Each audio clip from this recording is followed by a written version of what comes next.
Hello guys, আমি সৌভিক আর আমরা বন্ধুরা মিলে বেরিয়ে পড়লাম আজ আমতা সন্তোষনগরের উদ্দেশ্যে। কেননা আজ আমতা সন্তোষনগরে হতে চলেছে নৌকা রেস। হ্যাঁ, আপনারা ঠিক শুনেছেন, নৌকা রেস, যেটি দেখার জন্য আমরা কিন্তু এখন যাচ্ছি। বেশ কিছুক্ষণ বাইক রাইড করার পরে আমরা চলে আসি আমতা সন্তোষনগরে। আর এখানে এসে দেখি যে পোলের ওপর অনেক মানুষের সমাগম হয়েছে, কেননা রেস শুরু হয়ে গেছিলো। আমরা পৌঁছে গিয়েই দেখি এখন মহিলা বিভাগের নৌকা রেস চলছে। মহিলাদের এই টিমটি নদীর বুক চিরে নৌকা নিয়ে খুবই দ্রুতগতির সাথে এগিয়ে আসছেন নিজেদের গন্তব্যস্থলের দিকে। আর এনারা উইনও হলেন। এনাদের টাইমিং ছিল মাত্র 2 মিনিট 52 সেকেন্ড, যেটি তারিফ করার মতো ছিল। এবার হবে পুরুষ বিভাগের নৌকা রেস।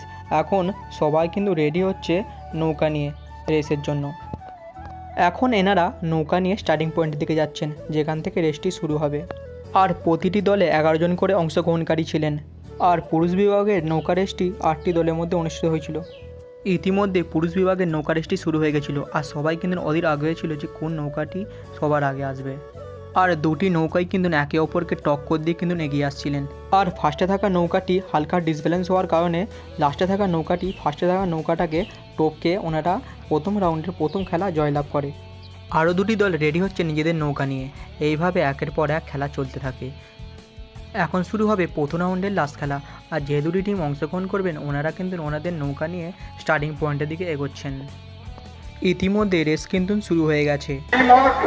যে টিম সুন্দর দলগতভাবে এগোতে পারবে, একসঙ্গে তার মাস্তুলকে চালাতে পারবে, সেই টিমই আগে পৌঁছতে পারবে।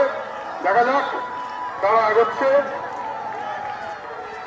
ড্রাগন পূর্ব দিক থেকে অনেকটাই এগিয়ে, পশ্চিম দিকে শ্মশানমাতা তারাও চেষ্টা করছে, কিন্তু তুলনামূলকভাবে ড্রাগন অনেকটা লাল নৌকো নিয়ে এগোচ্ছে, অনেকটা গন্তব্যের কাছাকাছি।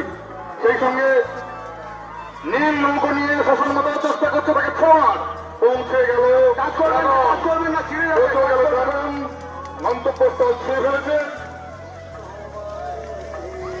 সেই সঙ্গে আমার এই বন্ধুটি বলল এবার বাড়ি যেতে হবে। আর সেই জন্য আমরা সেমিফাইনাল ও ফাইনালটা দেখতে পেলাম না।